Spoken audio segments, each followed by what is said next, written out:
I have just recently realized that what it takes to launch a business and to have a successful fitness business, whether for someone that wants to just train like 10 sessions a week and maybe teach group classes or have a full suite, is the components to that are very similar to what it takes to have a well-rounded fitness program.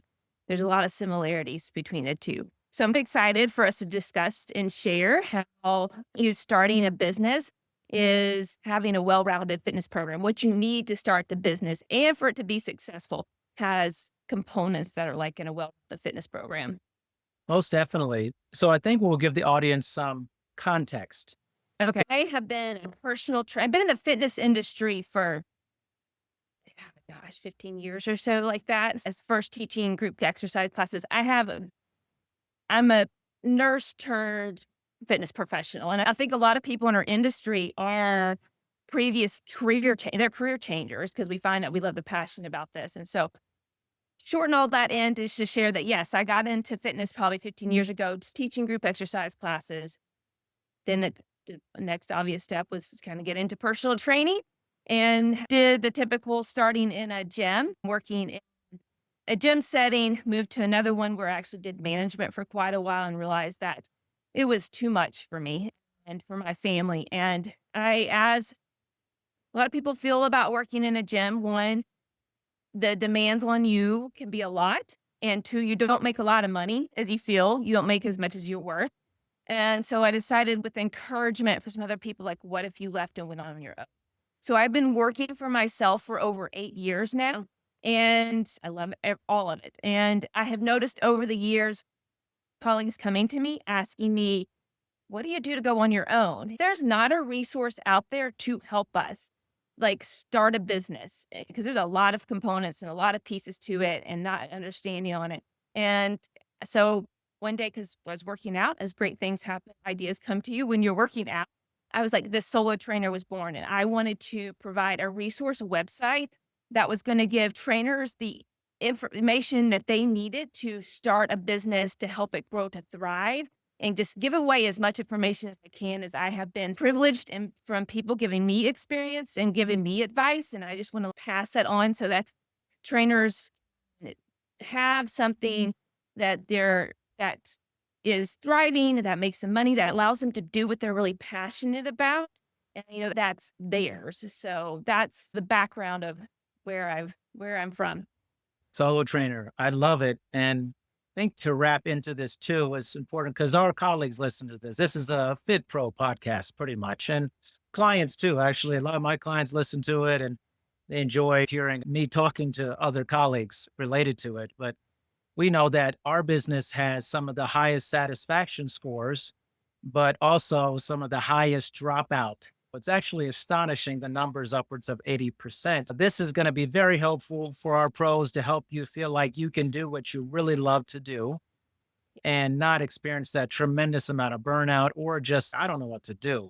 Been doing some research on that. Okay, businesses and small businesses, what's the typical turnover rate for those businesses? And then what's the top reasons why? And it's like the US Bureau of Labor Mm. Statistics keeps track of all of this. And so within the first year, someone starting a small business, like 2 out of 10 people, 2 of them are gonna quit. So it's like this 20% attrition rate after the first year. And then after year 5, once you get to year 5, that's gone up to half. And then by the time you get to year 10, about 2/3 are no longer in business. And we don't want that for our fitness pros, right? We want them to be able to, you don't go into business for yourself you hope that you're going to survive in business. And you just listed two of the big reasons that people don't, one being burnout and two, not really understanding the business aspect of things because it is a whole other world and they have confidence so that when they're moving forward, they know what they're getting into and they know how to handle these things and so that they can be successful. A lot of trainers get into the business and they don't really think about it being a business. It's just like they enjoy being a regular exerciser and giving that gift to someone else. And they also think that I want someone to pay me, but I also am not willing to invest my own self into myself in order to understand that there's one side of it, which is the side you love so much. And then the other side, which is the actual, with any business, you have to know all the elements of what it takes to run a successful business, regardless if it's business or anything else there. She's got the notes ready to pop it here. Jen's going to go over that now. Be checking in with her around this about how do we start this process and what are some very simple ways that you can start building your business. Yeah. So as I mentioned, I think I've broken down what you need to start to launch to grow your business into 6 pillars. And then literally it just dawned on me, like, since we last talked, and I'm really thinking about this of how this corresponds again to like having a well-rounded fitness program. And I was like, this is great because as fit pros, we understand all this. And so we can correlate it and understand it. So how I defined, at least for me, because I feel like sometimes we can have different definitions of it or different wording of what I'm about to share on, like what I kind of see is the 6 main components of a fitness program. And one being mobility, doing mobility, flexibility work. 2, having some stability into your program where you're working on the core and those little muscles. 3, working on power. 4, working on strength. 6th, working on cardio, and 5th, working on cardio, and then 6th, working on rest is all a well-rounded sort of fitness program. These 6 pillars, like I said, correspond with that, and we'll just go ahead and dive into what the first one is and talk about. Okay, so the first one is what I call own and thrive. And so this this correlates again with mobility work, range of motion, foam rolling, dynamic movements, warm-ups, all that. A lot of people, I think, still today don't give proper attention to mobility, but then as you get older, you start to realize, I need to be giving this more attention. And so that's this first pillar, I think, is one that you need to, it is so foundational that you can't skip it. A lot of people might skip it and think that they don't need it because it's, as you had already brought up, this pillar is about that mindset of switching of that you are a business owner. There's a couple components to this. So this is, again, you're thinking about, you have to switch. You're great at training. You know how to train clients, but you've got to say, okay, I'm going to be a business owner. If you want this to be successful, you've got to shift that mindset of being like, okay, I really have to think about business first in order for it to be successful. That doesn't mean that you don't push aside the passion, the caring for people and care about, but you've really got to think about what's best for the business if you're wanting to be successful. And as far as having strategic, being firm about your pricing, your policies and procedures, that sort of stuff with your clients. Another other piece of this own and thrive pillar is understanding your why. Why are you getting into business? Why are you wanting to start this? And it's going to be real important that you dive into the deep reason for that. Maybe put it somewhere that's central for you to see, because there are times in business when you're going to have these ups and downs, when it can be like great growing and then all of a sudden you're not, so many clients drop off. It's just part of it. And you got to remember why you got into this, why it was so important. And so you won't lose some hope and give you some guidance and motivation, just like we talk with our clients on their why behind their goals or whatever they're working on, especially when maybe the results aren't turning as quickly as they might like, or there's a stall and that sort of thing. What do you want your business to really look like? This is get to be your, which is so exciting.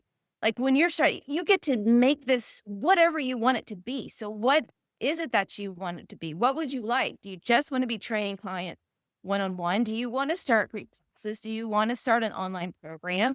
Do you want to get involved in some other kind of capacity and fitness related? Like this is yours. You can make it whatever you want, but it's clear you need to set what that looks like so it helps you guide you in the direction. And especially if you start going off track and it's okay, is this really ultimately helping me back to what I want to achieve? And then a kind of a final piece to this is, and part of the mindset piece of really being successful is to think of yourself as, if you don't already, is a premium service provider.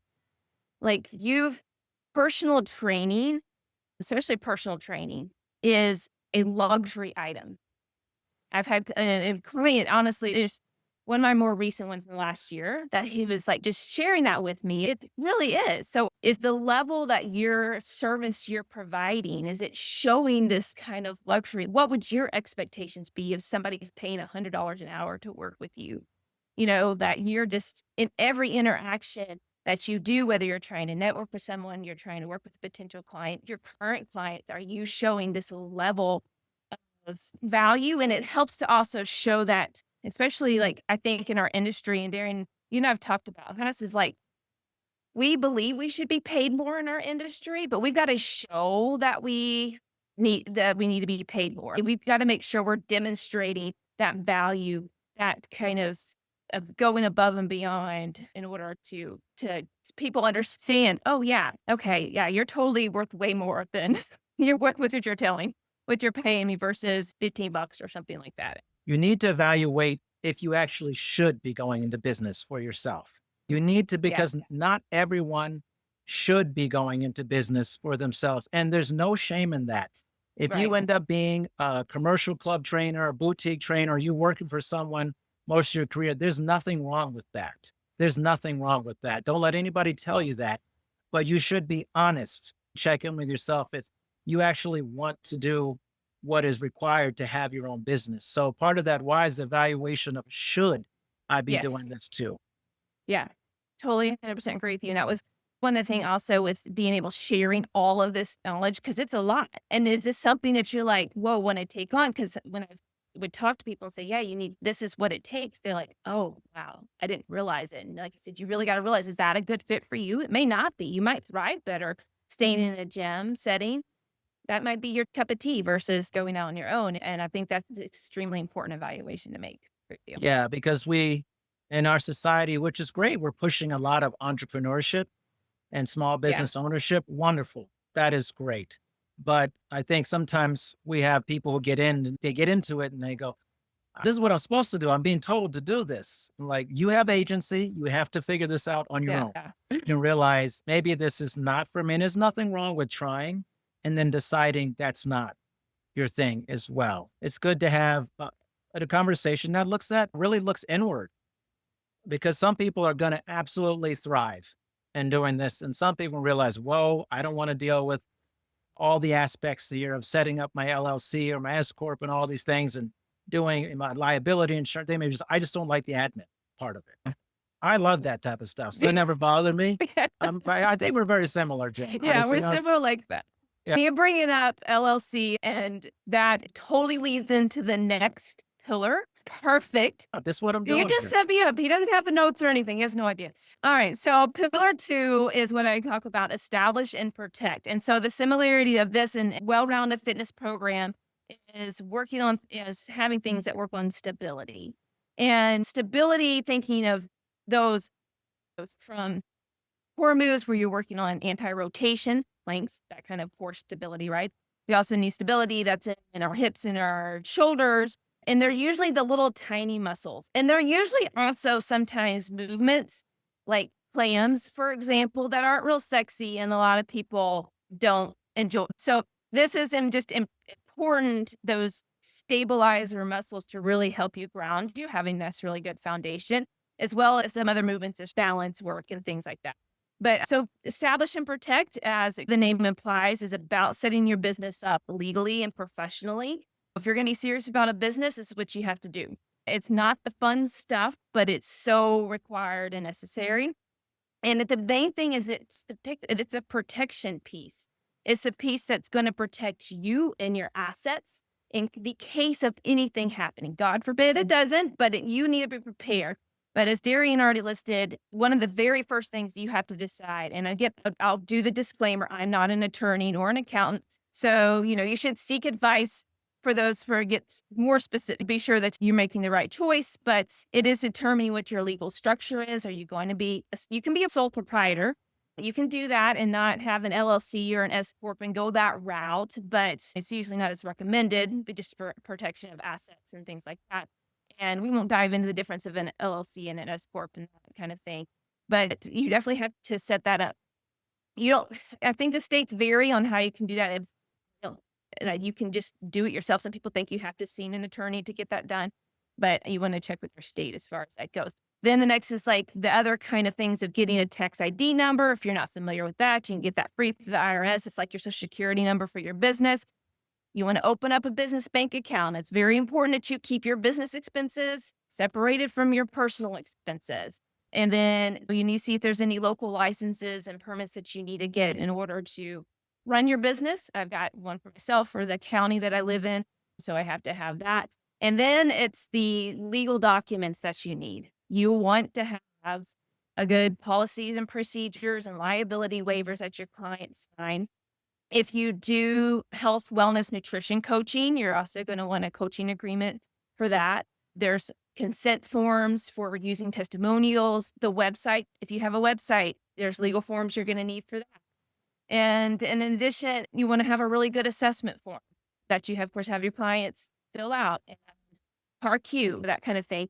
And then purchase liability insurance or purchase insurance, depending on your situation. You might need umbrella policy insurance, depending where you decide to train out of. So that's like the round of pillar 2 of everything that you need in order to set up. Before you're even seeing your first client, you need to have this all set up. It took me about 3 months still working a full-time job to finally get all that set up where I was like, okay, now I can see my first client. We just want you to be protected for your business. I know there's some people, maybe some new trainers are like, whoa, this is head spinning. I promise you, as someone, I have businesses in a lot of different states. I've had to literally set up these corporations all over the country, and it gets easier the more you do it. And yes, it does cost money. There's obviously a fee to start your business. That fee is different in different states, depending on where you're at. Some of it can be really expensive. Some of it can be fairly cheap. So check with your state. Then you're going to have, a lot of times, have an annual report that you're filing as well. If you have a registered agent as well for that, there's a lot that goes into this as well with that. But after doing it a while, you get used to the rhythm of it. Yeah. It's critically important, as Jen said, especially for your legal protection, because while you may not think about it, litigation against trainers happens all the time. It's not something you're seeing happening all the time in your sphere. One of the best things I did was educate myself. In my master's degree, I had a legalities of fitness course that I took, and it was with a lawyer, actually, who taught the course. And with just case study after case study, precedents, it was very eye-opening to me how easy negligence can happen. So this part, I think, is always ignored by trainers, but it should be one of the number one things that you're doing. Yeah. To protect yourself. You must protect yourself at all costs in doing this, because it just takes one person. And if you're not set up properly, you're done. Yeah. It's not a fun admin task. When I'm starting with a new client, in my email set up for a comp session or whatever, I'm like, here's my waiver, my policies. You're welcome to review it. If we start, I'm going to have you sign them. So it's there. And then I've got copies for them to sign, or however you might want to set up if you got it. And most people are understanding of it. And I think the other part of this shows too, and a lot of these components, is that you're a business. Like, you're seriously taking what you do as a business, and clients are going to take you more serious. I've heard times often where trainers are like, someone such and such client's taking advantage of me. They're not paying me like they on time, or they're always canceling. If you're not demonstrating that this is your business, like you're serious about this, then they are going to return whatever you show. That's a great point. Even like this one, for trainers out there, I'm telling you, this has drowned a ton of trainers in their independent business pathway, is just being late all the time to your session, not showing up on time. This is part of professionalizing your business. Now that you're working, wherever that location is, you're independent, showing up on time, showing that professionalism, dressing appropriately, not looking crazy when you're showing up. All these things, your business is, you're projecting, you're the entity at this point. You're no longer the cover of whatever gym you're a part of, which you should do that there too. But there's but once you're on your own, you're the business. And how you project yourself. Also, a lot of trainers, so I'm having trouble keeping clients. Have you looked inward first? Have you looked at how you're projecting yourself, the professional nature of yourself or not? That's often very much skipped in the professionalizing part of it. Yeah. spot on points. And I think it goes back to what we're talking about of like showing that value, like The value. the worth, you're worth more than just like minimum wage or above that. All right. So moving on to the third pillar, which is price and earn. And to correlate this with like in a well-rounded fitness program, we talked about power. And power are the really fun moves, at least in my opinion, where you're doing things like I'm a kettlebell girl. People won't be able to see behind me, but I've got a row of beautiful kettlebells. So I love swings and snatches, but powers, you're also, whether you were working these fast twitch muscle fibers, we're doing some slams, and it's working the phosphagen system, right, of our energy systems. So we're talking about money here, right? And even if it's done, it goes a long way. If you overdo and all you do is power, like that's detrimental, right? You got to do it the right way. And that's where, again, a lot of people will struggle in their business is because they don't understand about business finances, nor also about how to set up with their pricing and all. So that's the key. The keys to this sort of section is one, understanding business. And the biggest thing that I talk with people about with business finances is that you don't get to take home 100%. Mhm. I mean, people think, okay, I work at X gym and they charge the client the $100 an hour, and I maybe take 30 of that. Okay, let's just say. And they're like, "Okay, I'll get out on my own and I will charge $60." So now I'm getting to make 60 instead of 30. Actually, you're still making 30 because when you think about, you've got to think about, at least in my mind, my kind of rule of thumb is like 50%. It honestly can vary in different ways, but you've got to set so much aside for taxes. You've got to set so much aside for your business operations because you need to be making profit for any kind of future things. And so you really got to remember all of those costs involved or those kind of aspects of having a business that's involved in it. That's a big piece that I think gets really misunderstood. And it's sometimes understand that you can understand why the gym doesn't pay you as much a little bit Mhm. too, because they got to make money off you also. So Of they have course. all these same things and then they have to make money off of you. The other part's about determining your services. You got to determine what your price is. My biggest advice on a price, finding what your minimum hourly rate is, and then going up from there. I think for trainers that are leaving the gym to charge any less than what the gym they just left was charging. In some cases, I feel like you should charge more, especially if you're traveling to people. You got to factor in all those kind of costs. That's the convenience for you to be showing up at their door or some other kind of location. I just want to get people in the door. And then it gets hard of trying to raise your rates. And then sometimes you feel like this is where burnout starts to come in because you're not feel like you're really making enough to survive, or you're just having to work all the time and that kind of thing. Part of also with finances, determining how you're going to take your payments and how are you going to keep track of everything, because you need a system to keep track of all your, which is not fun, but a spreadsheet works just as well. Having a business account, they just know the ins and outs of stuff so much that it's amazing. At least I feel like my accountant can help me out with. And then the last piece of this financing, this price and earn piece is the earn part of you. Since you're a business now, usually you figure out, okay, when do you pay yourself and how much do you pay yourself? Having yourself a regularly paying schedule of, I pay myself every 2 weeks. I sit down on a Friday every 2 weeks. I pay myself based on the sessions that I've completed, because that gives me a more consistent income than people pay when they pay me a package. And so I sit down, I calculate, okay, I did X amount of sessions. They were this much and this is how much. And I transfer it from my business account to my personal account. And just a lot to think about when you're thinking about setting yourself up financially, because you're here to make money, and I don't want you to I don't want people to shortchange themselves. And because if you're not making the money you want, then this is definitely not, unfortunately, may not turn out how you want it to. Most definitely. Well said, Jen. Very well said. I think another addition to this, the accountant part, I think was really critical, especially too, because a lot of trainers and generally a lot of people just don't have a budget and for their own expenses in their life. And actually, I did this I'm 47, but I started this when I was like 22, an Excel spreadsheet of my budget and that my accountant and financial advisors know about and everyone. It's one thing to make money, but it's almost pointless if you're just overspending all the time and you don't know Yeah. what you're spending your money on and have some idea of projecting your income on a basis. This was highlighted, and you know this, Jen, because when being a manager in a fitness club and myself, I was a GM for 10 years, you're looking at those financials all the time. You're looking at your net operating income, all those different things, the assumptions, building those in every month. You need to treat your business like that. And one of the first things is, are you overspending on things you don't need to be spending on? And just your personal life and things to really help get things in better alignment.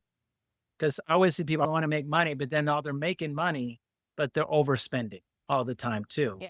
So having a budget is critically important. We could really get into the pricing. We're not going to do that. Maybe Yeah. that's another episode. Right. And one last piece to this, I want people to understand that it takes a while to build your business. Like it Yes. takes longer than you think.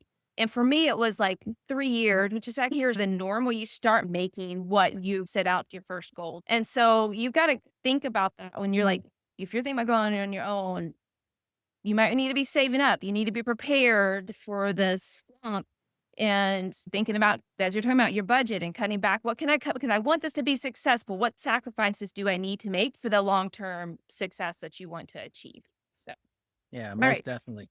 Moving on to pillar 4, we're talking about is attract and convert. So, this is in a well rounded fitness program strength, which we as trainers are so versed as far as strength movements. We could list, I don't know, 100 different horizontal pools if we started going through them, right? And this is in our energy systems. This has to do with the glycolic system.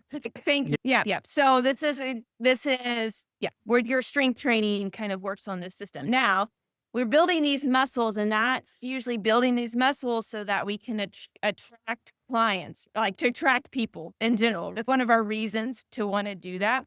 So this is like things that you might need to do to show your value. And so that you're creating a kind of a system that's helping you to get these long-term clients. And it components of this have to do with one, picking your target market. I you it's strategic to think about one particular people or group that you want to focus on. It doesn't mean that you would focus on not have clients in all different sort of realms, but what particular one, because that helps you determine what, your marketing is going to look like, what you would put out on social media, what you put on the website, who you're going to try to go connect with to build your client base. And typically we might have one particular area that we are most passionate about or that we love. Or like I realize that, at least for me, it's like high level professionals, like it's executives. Like that's end up being the majority of my clients. That's what I realized that they did. They are own companies or run really large companies, or they're attorneys, or are retired from doing this kind of stuff. And so that's where like I focused my concentration on. And in this process, like what do you want to do is like an initial giveaway. What do you want? The comp session is usually pretty traditional. I'm a fan of just giving a comp session for free. Some people might do it discounted or that, but let them have a taste of you. I personally think that a website is still of a good value to have. I wonder if younger generations might feel a little different about that, to be honest.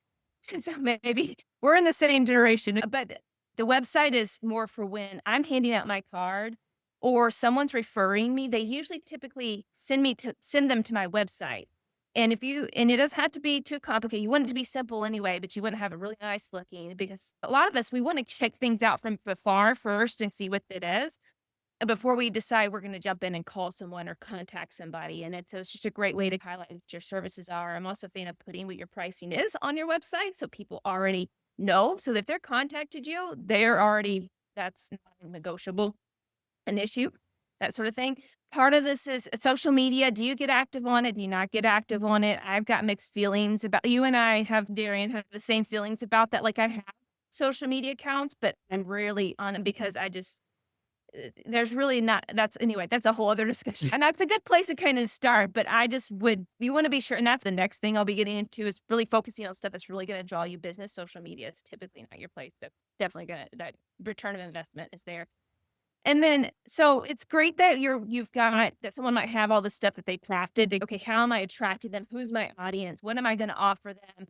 What's my website look like? But if you don't have a way to convert these people, it will not matter.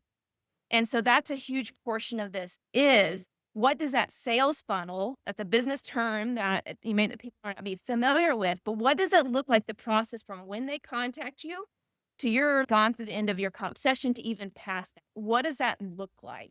How is that flow of that conversation going? Have a structure to it because it's again showing your professionalism, that you're showing your value.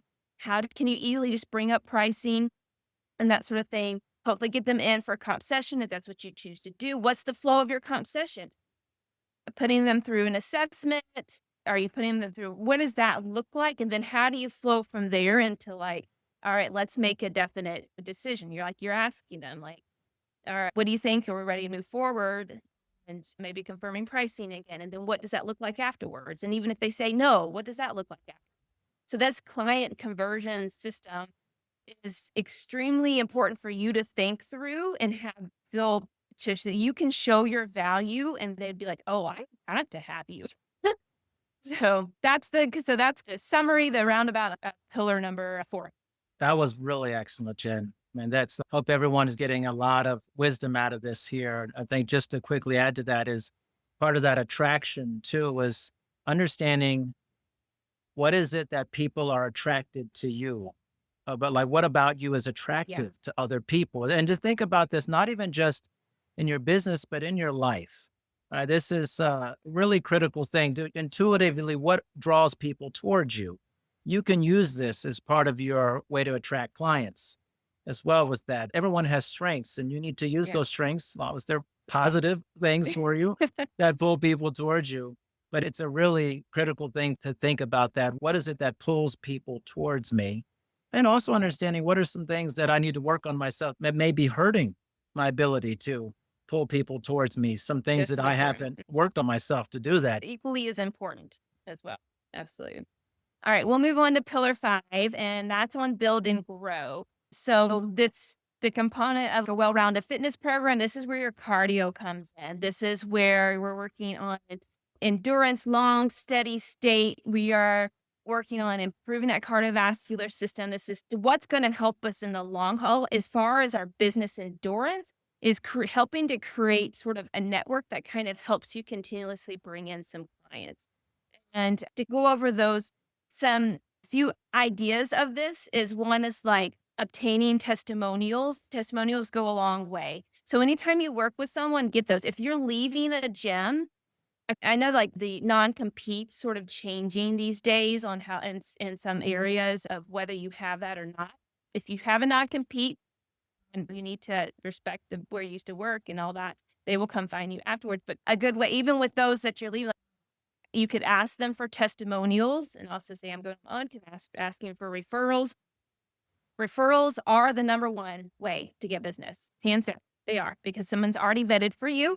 And so asking friends, family, clients, like I've already mentioned, it's up to you whether you might want to throw in, you get a free session. And if you get someone signs up with me, that's up to you on something like that. It's also if you're in a slump and I need some more clients, go back around. Hey, I've had a slot open. Do you happen to know anybody who might be interested to fill it? It's a great way to even not just when you get started, but once you're in the mix of it, of asking for more.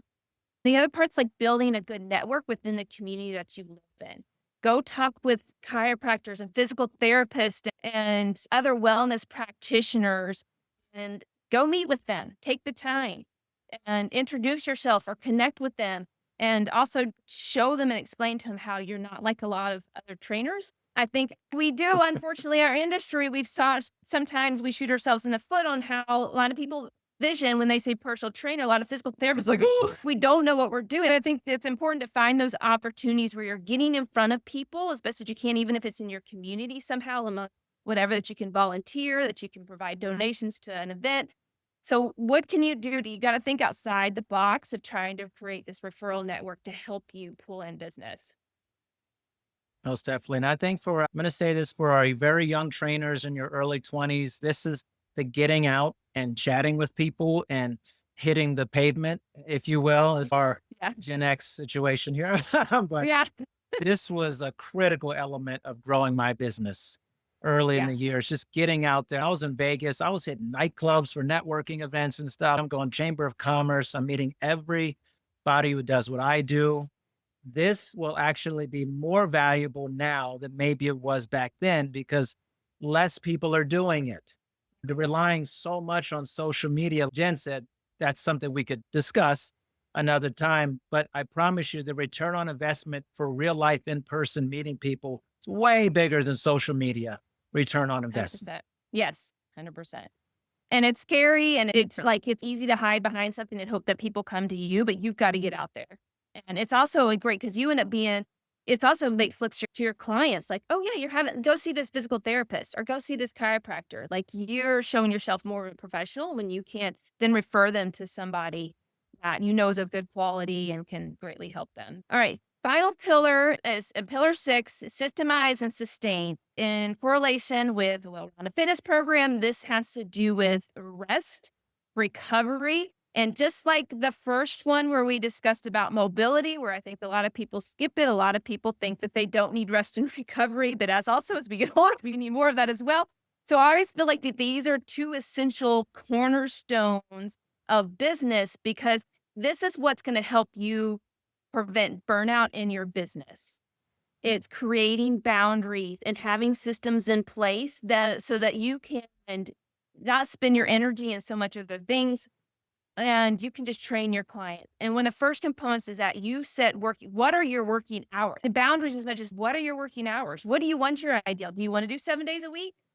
Sure, but I really doubt that you ultimately want to. So what even though you're trying to like for myself, I was not doing weekends and I was not doing preferably not to do afternoons, although sometimes I do occasion, and evenings. Like that was not. And early mornings. I mean, by 5 a.m. to 6, I've already seen how many clients like you create your hour boundaries that you will train people. And if they're not within that, you need to quietly decline because ultimately you will not be happy because you're not going to have the hours you want. And as well as also think about when you work on your business, make sure you're setting time. You're not constantly working on your business. You are setting time to do your workout, spend time with family, relax, all that kind of stuff. And then parts of this is like, where will you train it? What's your radius? It's just because someone's way far away, but you can get to them like that. If you're on the road for an hour both ways, is that really ideal? Make sure you're just maybe compensated well for your time for that convenience. That can make that a little bit easier. And then some other kind of components is picking a system for your programming. Darren, I can be so surprised. I don't know about you, about how many trainers I talk with that don't like program. They don't create, they just come up with the workout of the day essentially for their, they don't really think that like programming. So if you're one of those and you're not crafting a 4 or 6 weeks program for your client to work on, you will set yourself apart if you're doing that shows so much value when you're talking to your client about plan, when your potential client about I create a program for you and we follow it for this. And then we could move on. And but you would want to make sure you have a system where you're creating your programs in so that you can keep track of everything very easily. And as Darian mentioned in the very beginning about this is a key component about this of taking care of yourself, developing yourself. You want to continue like finding whatever opportunities, reading articles, reading books, going to conferences, getting certification to continue to just hone your skills, continue to be able to show your value. And it helps to fuel you and your passion for this when you're like, oh, I didn't know this. And now I can have better train somebody because now I know this. All right. So that sums up what pillar 6 is and being able to systemize and sustain so you can create some boundaries, take care of yourself so that you can have this business that you really set out to have. Love it. So much juice here, Jen. A lot of juice going there. Yes. It's really good. But programming power is interesting because one of the things I used to always tell my trainers that are hired for a club, and I still see it sometimes when I go to gyms and I see it's like the trainer go, "What do you want to do today?" No, it's what are you feeling like? No, you're the authority. You Mhm. set the tone. You obviously do. I always love doing kind of a vitality intake on a regular basis. How are you feeling? How'd you sleep last night? All the good stuff helps to drive what you're doing, but you're not like, hey, what do you feel like today? That Yeah. doesn't show your value. Right. 100%. And so you long-term clients, they love it. I've heard this clients of why they never had a program. They didn't understand. They like knowing what's going to be happening. And I think that's such a key as far as keeping someone around again and showing your value. I have crafted this action plan, the solo train action plan, where you sign up free. You get videos that cover everything. I'm just in even more details of what I talked about. Is a 10-page guide. That guide that lists everything as well as a checklist. So if you're like, oh man, I'm really thinking I want to start, or maybe you even already started your business and you're uncertain the next steps or what you need to do.